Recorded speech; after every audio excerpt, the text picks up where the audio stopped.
Hello friend, आप सभी का स्वागत है विदित स्टडी पॉइंट यूट्यूब चैनल में।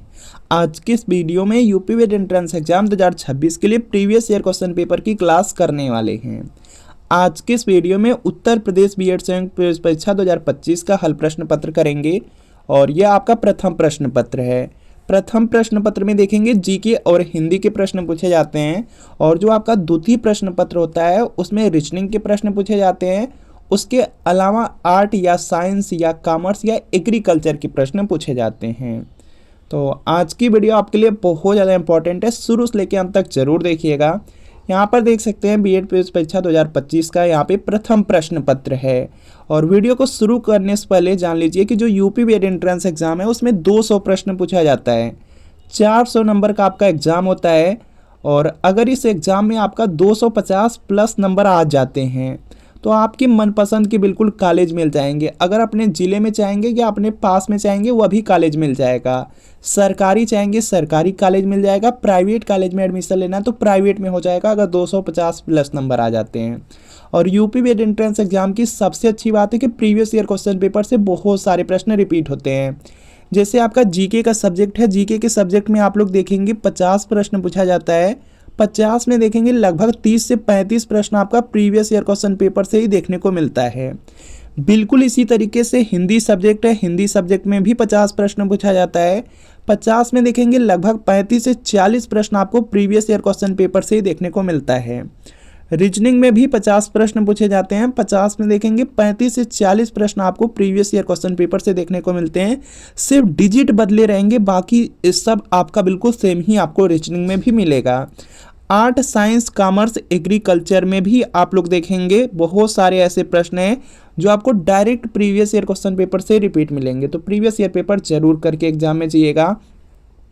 आप लोग यूपी वेट एंट्रेंस एग्जाम 2026 के लिए प्रीवियस ईयर क्वेश्चन पेपर ले सकते हैं और इसमें आपको 2011 से लेकर 25 तक का पूरे 15 साल का पेपर मिलेगा। आंसर की के साथ एक्सप्लेनेशन, सॉल्यूशन, व्याख्या सब कुछ रहेगा। सभी सब्जेक्ट रहेंगे जीके, हिंदी, रीजनिंग, कला वर्ग, विज्ञान वर्ग।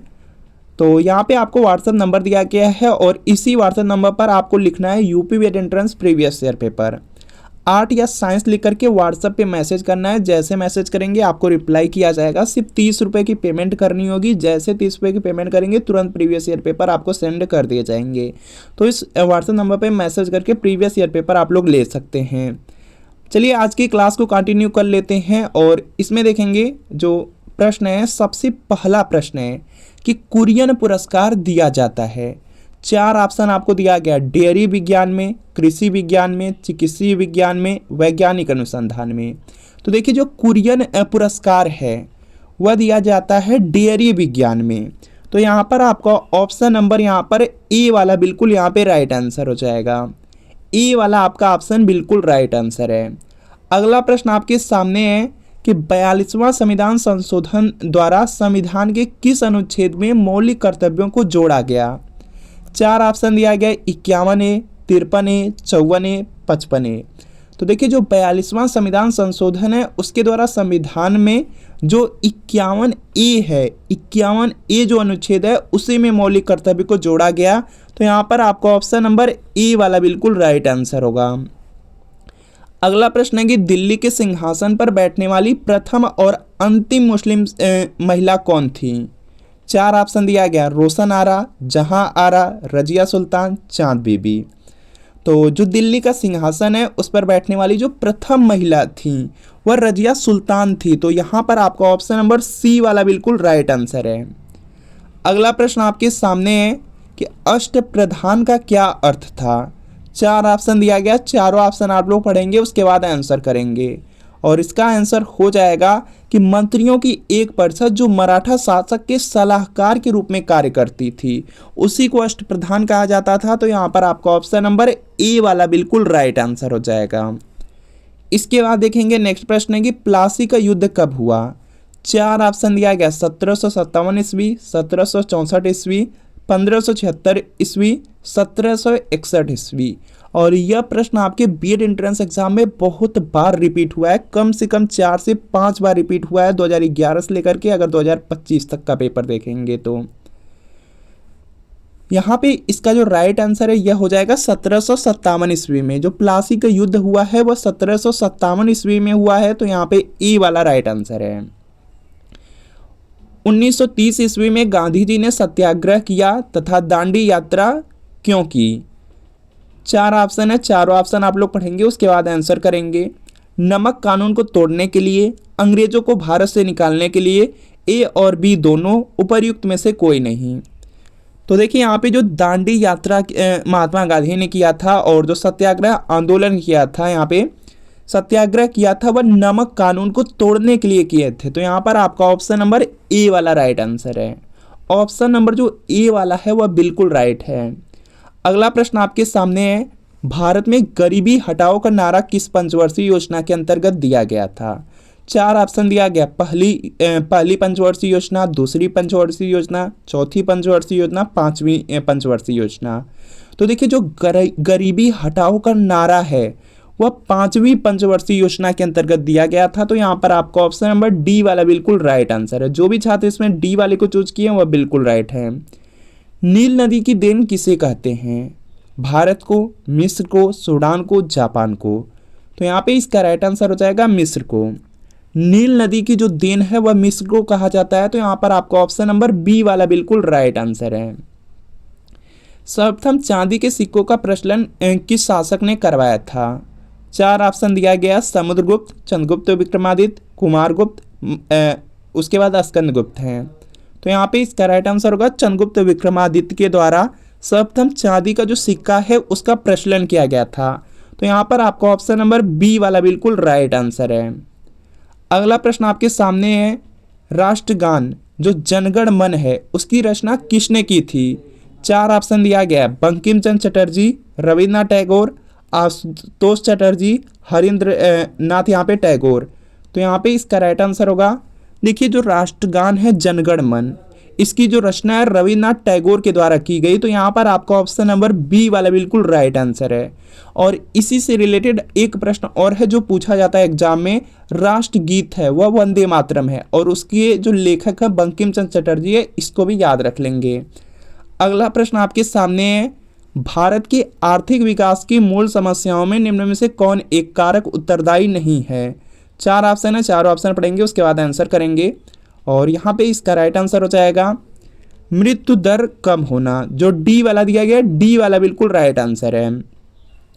इसके बाद देखेंगे, देखिए जो भारत का आर्थिक विकास है उसकी जो मूल समस्याएं हैं उसमें जनसंख्या वृद्धि है, निर्धनता और असमानता है, बेरोजगारी और अशिक्षा है, लेकिन मृत्यु दर जो कम हो रही है वह उत्तरदायी नहीं है। तो डी वाला राइट आंसर है।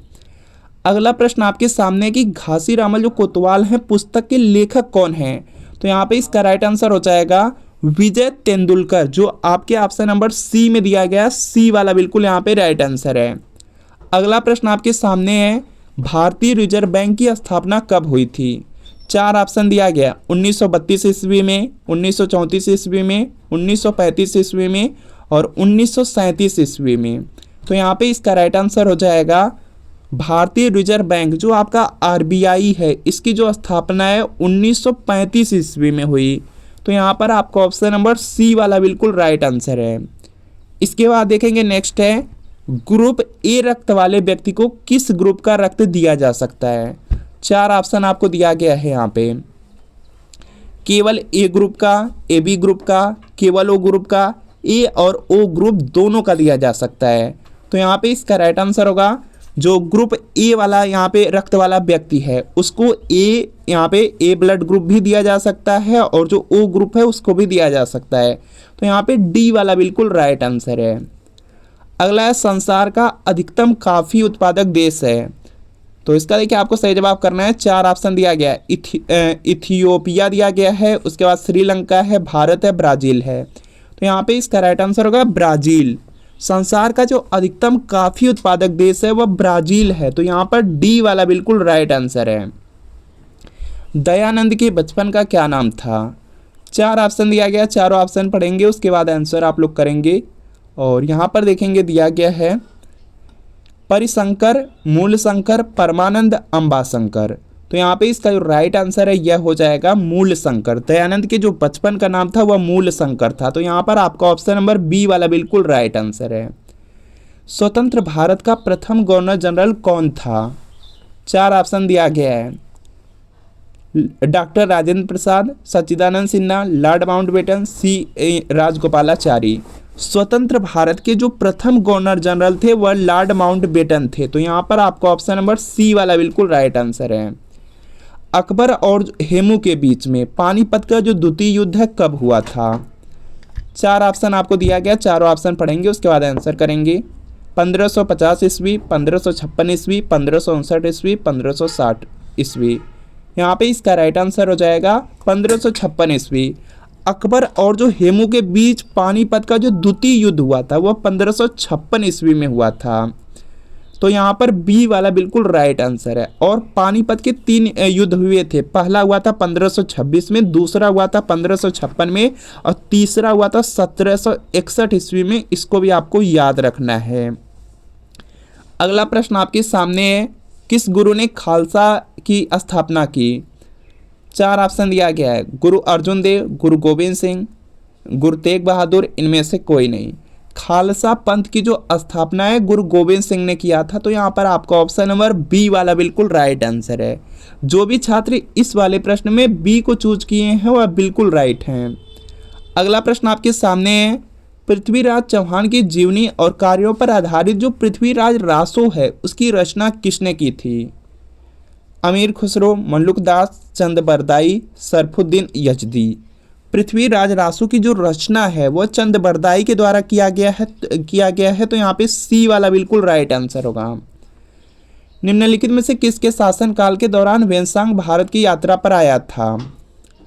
कनिष्क, हर्षवर्धन, चंद्रगुप्त मौर्य, समुद्रगुप्त। यहाँ पे इसका राइट आंसर हो जाएगा हर्षवर्धन के समय में। वेनसांग जो भारत की यात्रा पर आया था वह हर्षवर्धन के समय में आया था। तो बी वाला बिल्कुल राइट आंसर है। वैदिक युग में ग्राम समूहों को क्या नाम दिया गया था? तो यहाँ पे इसका राइट आंसर हो जाएगा विष कहा जाता था। ऑप्शन नंबर जो सी वाला है, सी वाला राइट आंसर है।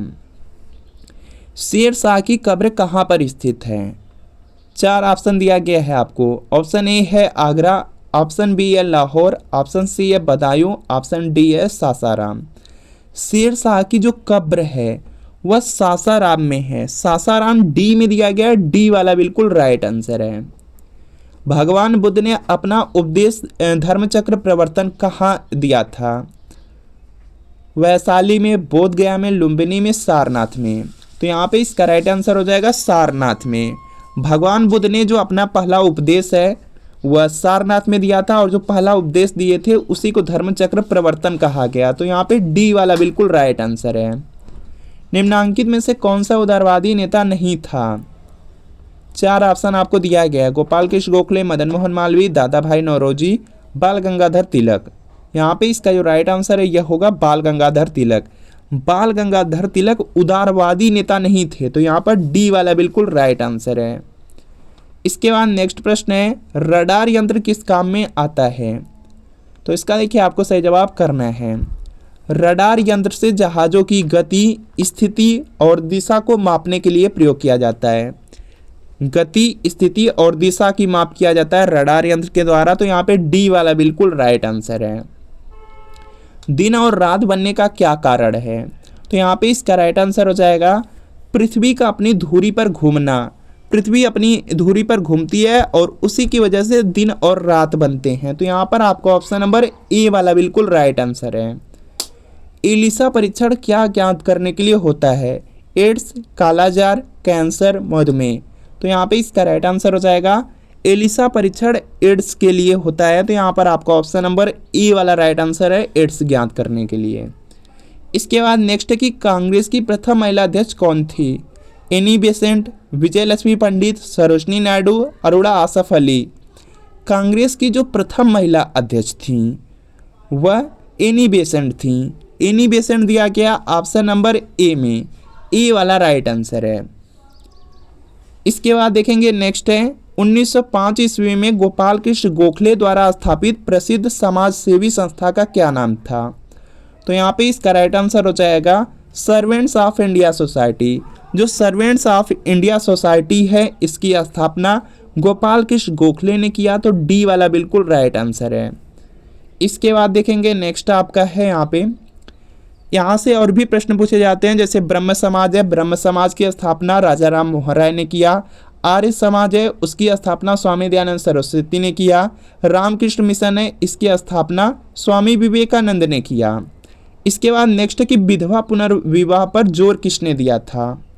4 ऑप्शन आपको दिया गया है, ईश्वर चंद्र विद्यासागर, दयानंद सरस्वती, गोपाल हरि देशमुख, महात्मा गांधी। विधवा पुनर्विवाह है तो यहाँ पे इसका राइट आंसर होगा Ishwar Chandra Vidyasagar. Option number A वाला राइट आंसर है। भारत के विभाजन के लिए 3 जून 1947 की योजना को कहते हैं, तो यहाँ पे इसका राइट आंसर हो जाएगा, इसको माउंटबेटन योजना कहते हैं। ऑप्शन नंबर ए वाला बिल्कुल राइट आंसर है। इसके बाद देखेंगे नेक्स्ट है कि राज्यसभा का सभापतित्व कौन करता है, तो यहाँ पे इसका राइट आंसर हो जाएगा उपराष्ट्रपति करते हैं। ऑप्शन नंबर सी वाला बिल्कुल राइट आंसर है। कौन सा ग्रह सबसे चमकदार है। 4 ऑप्शन आपको दिया गया, बुध, शुक्र, प्लूटो, मंगल। यहाँ पे इसका राइट आंसर हो जाएगा शुक्र हो जाएगा। सबसे चमकदार पूछा जाए या सबसे चमकीला पूछा जाए, शुक्र ग्रह है, तो यहाँ पर आपका ऑप्शन नंबर बी वाला बिल्कुल राइट आंसर है। शुक्र ग्रह को सांझ का तारा, भोर का तारा भी कहते हैं। पृथ्वी का बहन, पृथ्वी का भगिनी शुक्र ग्रह को ही कहा जाता है। इसके बाद नेक्स्ट आपका है कि दूध की जो शुद्धता है, दूध की शुद्धता की जो माप है किस यंत्र द्वारा की जाती है। Lactometer, barometer, tachometer, hygrometer. दूध की शुद्धता है तो दूध की जो शुद्धता होती है उसकी जो माप है लैक्टोमीटर के द्वारा किया जाता है। ऑप्शन नंबर ए वाला बिल्कुल राइट आंसर है। वायु का जो दाब होता है वह बैरोमीटर के द्वारा मापा जाता है, यह पॉइंट याद रखेंगे। वायु की जो आर्द्रता है वह हाइग्रोमीटर के द्वारा मापा जाता है, इसको भी याद रखना है। इसके बाद नेक्स्ट है कि मोहम्मद बिन तुगलक की मृत्यु के बाद दिल्ली का सुल्तान कौन बना, तो यहाँ पे इसका राइट आंसर हो जाएगा फिरोज शाह तुगलक बना था। ऑप्शन नंबर यहाँ पर बी वाला राइट आंसर है। इसके बाद देखेंगे नेक्स्ट प्रश्न है, निम्न में से किसकी उपस्थिति के कारण शरीर के भीतर रक्त नहीं जमता, तो यहाँ पे इसका राइट आंसर हो जाएगा हेपेरिन के कारण। ऑप्शन नंबर यहाँ पे सी वाला राइट आंसर है। इसके बाद नेक्स्ट है कि अरब सागर में गिरने वाली नदी कौन सी है। 4 ऑप्शन आपको दिया गया, गोदावरी, कृष्णा, ताप्ती, महानदी। अरब सागर में जो गिरने वाली नदी है वह ताप्ती है, ताप्ती हो जाएगा। ऑप्शन नंबर सी वाला राइट आंसर है। कैल्शियम किसकी वृद्धि में सहायक है। मांसपेशी, हड्डी, नाड़ी तंत्र, खून। कैल्शियम की बात किया गया है तो यहाँ पे इसका राइट आंसर होगा हड्डी। कैल्शियम हड्डी की वृद्धि में सहायक है, तो यहाँ पर बी वाला बिल्कुल राइट आंसर है। व्यक्तिगत स्वतंत्रता के लिए किस शब्द का प्रयोग किया जा सकता है, तो यहाँ पे इसका राइट आंसर होगा हैबियस कार्पस हो जाएगा। ऑप्शन नंबर बी वाला बिल्कुल राइट आंसर है। भारत में जो पहली रेलगाड़ी है किस गवर्नर जनरल के कार्यकाल में चली। 4 ऑप्शन आपको दिया गया, 4 ऑप्शन पढ़ेंगे उसके बाद आंसर करेंगे। तो जो भारत में पहली रेलगाड़ी है वह लॉर्ड डलहौजी के समय में चली थी, तो यहाँ पर आपका ऑप्शन नंबर सी वाला राइट आंसर है। 1853 ईस्वी में चली थी, मुंबई से लेकर थाड़े के बीच में चली थी और 34 किलोमीटर पहली बार चली थी, यह पॉइंट याद रखना है। इसके बाद नेक्स्ट कि जापान की संसद का नाम क्या है। मजलिस, स्टोर्टिंग, डायट या कांग्रेस। जापान की जो संसद है उसका नाम डायट है। ऑप्शन नंबर सी वाला राइट आंसर है। इंडिया हाउस स्थित है लंदन में, न्यूयॉर्क में, मुंबई में, कैलिफोर्निया में। यहाँ पे इसका राइट आंसर होगा लंदन में। इंडिया जो हाउस है वो लंदन में स्थित है, तो यहाँ पर आपका ऑप्शन नंबर ए वाला बिल्कुल राइट आंसर है। मायोपिया क्या होता है। दूरदृष्टि दोष, निकट दृष्टि दोष, कानों का दोष, एक प्रकार का स्वर। मायोपिया है तो मायोपिया आपका निकट दृष्टि दोष होता है। मायोपिया आपका निकट दृष्टि दोष होता है, तो यहाँ पर आपका ऑप्शन नंबर बी वाला बिल्कुल राइट आंसर है। ऑर्निथोलॉजी विज्ञान के अंदर किसका अध्ययन किया जाता है। शिक्षा शास्त्र का, प्राणी विज्ञान का, पक्षियों का, दंत विज्ञान का। ऑर्निथोलॉजी है तो ऑर्निथोलॉजी में पक्षियों का अध्ययन किया जाता है, तो यहाँ पर आपका ऑप्शन नंबर सी वाला राइट आंसर है। भारतीय में अंतर्राष्ट्रीय महत्व का जो मुक्त व्यापार बंदरगाह कौन सा है? तो यहाँ पे इसका जो राइट आंसर है यह देखेंगे हो जाएगा यहाँ से कांडला हो जाएगा। ऑप्शन नंबर सी वाला राइट आंसर है। भारतीय लघु उद्योग विकास बैंक जो आपका सिडबी है, सिडबी का मुख्यालय कहाँ पर है? तो यहाँ पे इसका राइट आंसर हो जाएगा लखनऊ में है। सिडबी का जो मुख्यालय है वह लखनऊ में है, ए वाला राइट आंसर है। थियोसॉफिकल सोसाइटी का प्रचार प्रसार भारत में किसने किया था? तो यहाँ पे इसका राइट आंसर हो जाएगा एनी बेसेंट ने। ऑप्शन नंबर यहाँ पर बी वाला बिल्कुल राइट आंसर है। इसके बाद देखेंगे नेक्स्ट प्रश्न है, किस मुगल बादशाह ने हिंदुओं पर लगने वाले जजिया कर को समाप्त कर दिया? अकबर ने, हुमायूं ने, शाहजहां ने, जहांगीर ने। जजिया कर है, जजिया कर यहाँ पे इसका राइट आंसर होगा अकबर ने। जजिया कर को अकबर ने समाप्त किया था, तो यहाँ पर ए वाला राइट आंसर है। सबसे ऊंची पर्वतमाला कौन सी है? तो यहाँ पे इसका राइट आंसर हो जाएगा एवरेस्ट हो जाएगा। ऑप्शन नंबर यहाँ पर बी वाला बिल्कुल राइट आंसर होगा, माउंट एवरेस्ट हो जाएगा। बी वाला बिल्कुल यहाँ पे राइट आंसर है। तो फ्रेंड आपको बताना है कि इन 50 प्रश्नों में कितने प्रश्न आपके बिल्कुल सही हुए हैं, या कमेंट आप ज़रूर कर दीजिएगा। और जो आगे के नेक्स्ट पार्ट हैं आपका हिंदी है, रीजनिंग है, कला वर्ग है, विज्ञान वर्ग है, वह आपको नेक्स्ट वीडियो में कराया जाएगा। और अगर यूपी वेट एंट्रेंस एग्जाम की तैयारी कर रहे हैं और सरकारी कॉलेज से अगर आपको बीएड करना है तो प्रीवियस ईयर पेपर लेकर के जरूर पढ़िए। और आपको 2011 से लेकर 25 तक का पूरे 15 साल का पेपर आंसर की के साथ एक्सप्लेनेशन, सॉल्यूशन, व्याख्या के साथ मिल रहा है। सभी सब्जेक्ट भी रहेंगे, जीके, हिंदी, रीजनिंग, कला वर्ग, विज्ञान वर्ग। तो इस व्हाट्सएप नंबर पर मैसेज करके आप लोग ले सकते हैं। इस व्हाट्सएप नंबर पर लिखना है यूपी वेट entrance previous year paper art या साइंस लेकर के व्हाट्सएप पे मैसेज करना है। जैसे मैसेज करेंगे रिप्लाई किया जाएगा। 30 रुपये की पेमेंट करनी है। जैसे पेमेंट करेंगे तुरंत प्रीवियस ईयर पेपर सेंड कर दिए जाएंगे। तो इस व्हाट्सएप नंबर पे मैसेज करके प्रीवियस ईयर पेपर जरूर ले लीजिए। मिलते हैं फ्रेंड आपसे नेक्स्ट वीडियो में। और आप लोग कमेंट में पार्ट 2 लिख करके कमेंट जरूर कीजिए।